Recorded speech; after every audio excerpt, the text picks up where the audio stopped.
Sebelum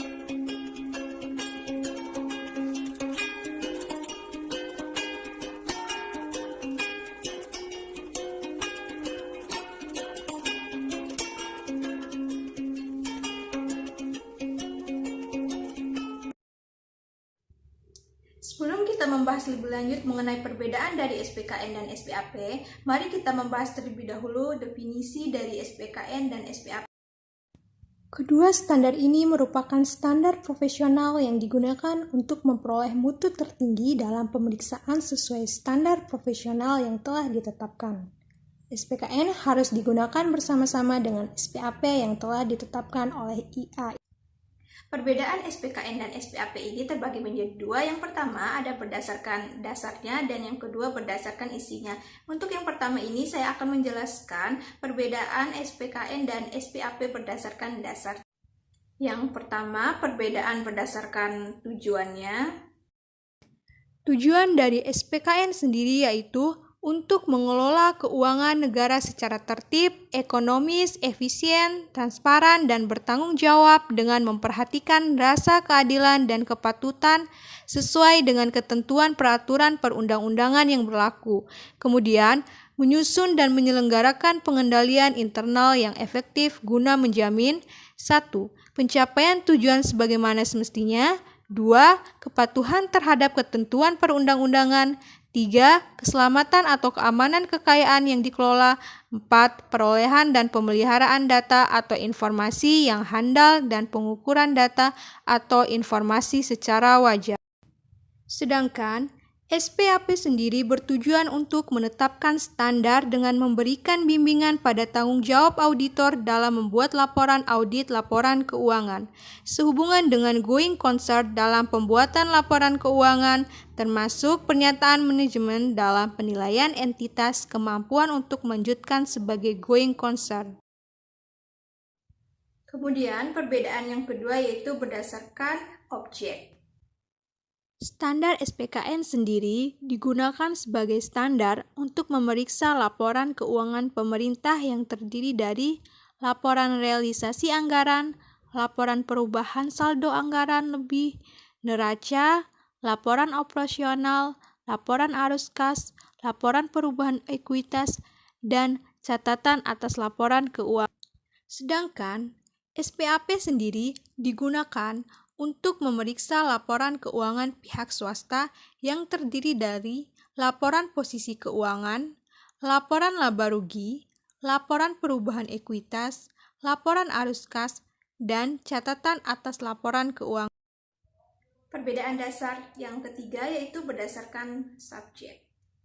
Subjek dari SPKN sendiri yaitu BPK atau auditor pemerintah. Sedangkan untuk SPAP sendiri yaitu akuntan publik. Yang keempat, perbedaan dasarnya yaitu berdasarkan tanggung jawab auditor. SPKN bertanggung jawab untuk membantu manajemen dan para pengguna laporan hasil lainnya untuk memahami tanggung jawab pemeriksa terhadap standar pemeriksa. Sedangkan untuk SPAP sendiri mempertimbangkan kejadian dan kondisi yang berkaitan dengan going concern yang berkaitan dengan asumsi saat melakukan prosedur penilaian risiko. Karena ini mungkin lebih tepat waktu disesuaikan dengan manajemen. Dengan cara tinjauan manajemen dan resolusi dari setiap isu-isu kepedulian akan diidentifikasi. Perbedaan dasar yang kelima yaitu sesuai dengan badan yang membuat. Untuk SPKN sendiri, badan yang membuatnya ialah Badan Standar Pemeriksa Keuangan Negara atau BPK. Sedangkan untuk SPAP yaitu Dewan Standar Profesional Akuntan Publik Institut Akuntan Publik Indonesia. Dan untuk perbedaan dasar yang terakhir yaitu berdasarkan karakter pemeriksaan BPK.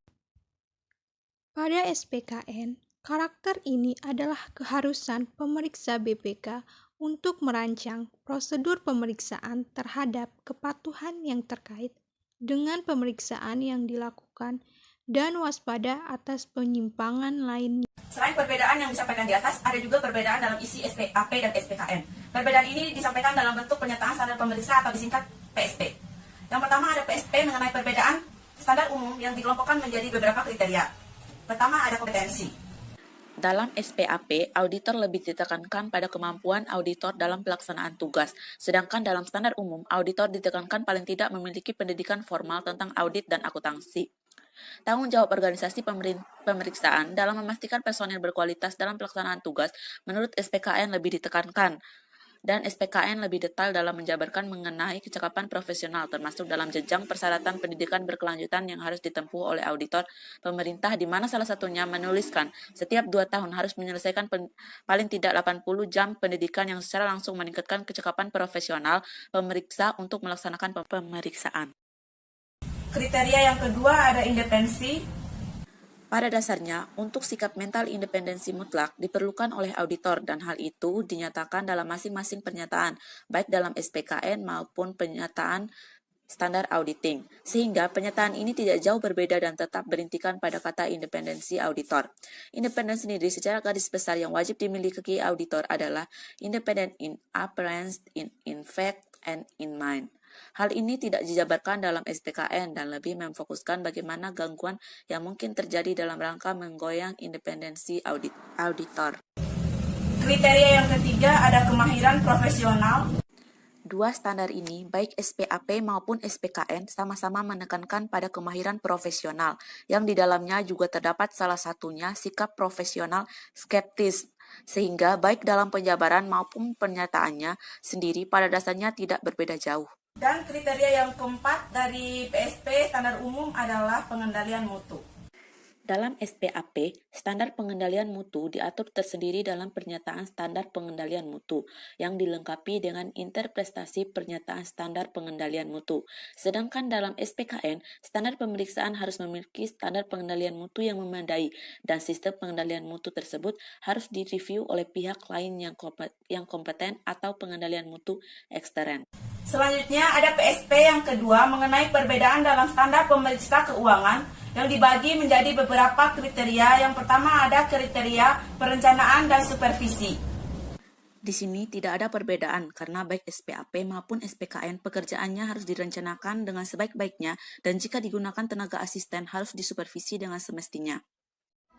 Baiklah, untuk perbedaan kriteria keempatnya ada pernyataan penyajian sesuai PABU. Untuk perbedaan ketiga ini, pada kriteria pertama ada pernyataan penyajian sesuai PABU, yang mana pada perbedaan PSAP-nya ada laporan audit harus menyatakan apakah laporan keuangan disajikan sesuai dengan prinsip akuntansi yang berlaku umum di Indonesia atau prinsip akuntansi yang lainnya yang berlaku secara komprehensif. Sedangkan untuk SPKN-nya, yang mana laporan audit harus menyatakan apakah laporan keuangan disajikan sesuai dengan prinsip akuntansi yang berlaku umum di Indonesia atau prinsip akuntansi yang lain yang berlaku secara komprehensif. Pada kriteria kedua ini ada pengungkapan inkonsistensi penerapan PABU. SPAP-nya, laporan auditor harus menunjukkan jika ada ketidakkonsistenan penerapan prinsip akuntansi dalam penyusunan laporan keuangan periode berjalan dibandingkan dengan penerapan prinsip akuntansi tersebut. Untuk SPKN-nya, laporan auditor harus menunjukkan jika ada ketidakkonsistenan penerapan prinsip akuntansi dalam penyusunan laporan keuangan periode berjalan dibandingkan dengan penerapan prinsip akuntansi tersebut. Kriteria selanjutnya ada pengungkapan kecukupan informasi. Pengungkapan informatif dalam laporan keuangan harus dipandang memadai, kecuali dinyatakan lain dalam laporan audit. SPKN-nya, pengungkapan informatif dalam laporan keuangan harus dipandang memadai, kecuali dinyatakan lain dalam laporan audit. Selanjutnya ada opini. Laporan auditor harus memuat suatu pernyataan pendapat mengenai laporan keuangan secara keseluruhan atau suatu asersi bahwa pernyataan demikian tidak dapat diberikan. SPKN-nya, laporan audit harus memuat suatu pernyataan pendapat mengenai laporan keuangan secara keseluruhan atau asersi bahwa pernyataan demikian tidak dapat diberikan. Selanjutnya ada pernyataan sesuai dengan standar pemeriksaan. Pada SPKN-nya, yaitu laporan hasil pemeriksaan harus menyatakan bahwa pemeriksaan dilakukan sesuai dengan standar pemeriksaan. Selanjutnya ada laporan kepatuhan. Hasil pemeriksaan atas laporan keuangan harus mengungkapkan bahwa pemeriksa telah melakukan pengajian atas kepatuhan terhadap ketentuan peraturan perundang-undangan. Ada laporan pengendalian intern. Atas pengendalian intern harus mengungkapkan kelemahan dalam pengendalian intern atas pelaporan keuangan yang dianggap sebagai kondisi yang dapat dilaporkan.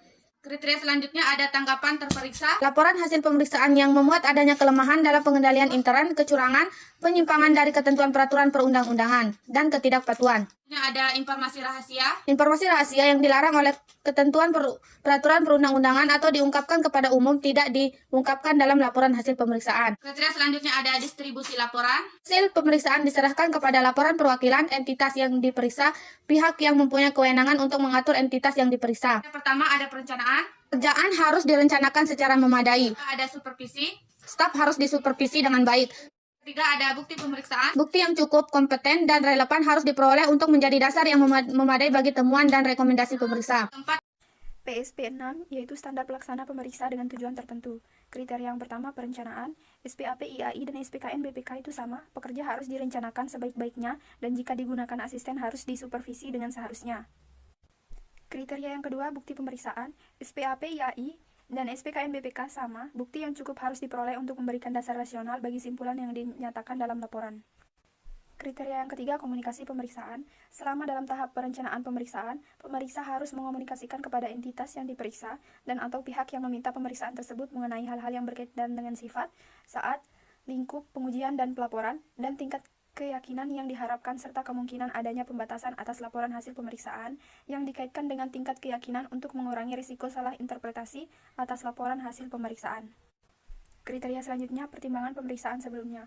Pemeriksa harus memperoleh informasi dari entitas yang diperiksa untuk mengidentifikasi pemeriksa keuangan, pemeriksa kinerja, pemeriksaan dengan tujuan tertentu, atau studi lain yang sebelumnya telah dilaksanakan yang berkaitan dengan hal yang diperiksa. Hal ini dilakukan untuk mengidentifikasi tindak lanjut yang telah dilakukan berkaitan dengan temuan dan rekomendasi yang signifikan. 1. Dengan memahami tindak lanjut atas rekomendasi yang signifikan, pemeriksa dapat mengevaluasi hal yang diperiksa. Pemeriksa harus menggunakan pertimbangan profesionalnya dalam menentukan periode yang harus diperhitungkan, lingkup pekerjaan pemeriksa yang diperlukan untuk memahami tindak lanjut temuan signifikan yang mempengaruhi pemeriksaan, dan pengaruhnya terhadap penilaian risiko dan prosedur pemeriksaan dalam perencanaan dan pemeriksaan. Kriteria selanjutnya pemahaman pengendalian internal. Dalam merencanakan studi pemeriksaan dengan tujuan tertentu dalam bentuk eksaminasi, pemeriksa harus memperoleh suatu pemahaman atas pengendalian internal yang berkaitan dengan hal yang diuji yang bersifat keuangan maupun non-keuangan. Pengendali internal tersebut terkait dengan efektivitas dan efisien kegiatan, termasuk penggunaan sumber daya entitas, tingkat keandalan pelaporan keuangan, termasuk pelaporan pelaksanaan anggaran dan laporan lain, baik itu internal maupun eksternal, kepatuhan terhadap ketentuan peraturan perundang-undangan, dan pengamanan aktiva. Kriteria selanjutnya deteksi ketidakpatuhan. Pemeriksa harus menggunakan pertimbangan profesionalnya dalam merencanakan pemeriksaan dengan tujuan tertentu dalam bentuk eksaminasi dengan cara 1. Memperoleh suatu pemahaman mengenai dampak yang mungkin terjadi dari kecurangan dan penyimpangan dari ketentuan peraturan perundang-undangan terhadap hal yang diperiksa, dan 2. Mengidentifikasi dan menilai risiko yang mungkin berdampak material terhadap pemeriksaan. Pemeriksa harus mendokumentasikan penilaian risiko. Apabila ditemukan faktor-faktor risiko, maka dokumentasinya harus mencakup yang pertama faktor-faktor risiko, yang kedua penilaian pemeriksa atas faktor-faktor risiko tersebut, baik secara sendiri-sendiri maupun keseluruhan.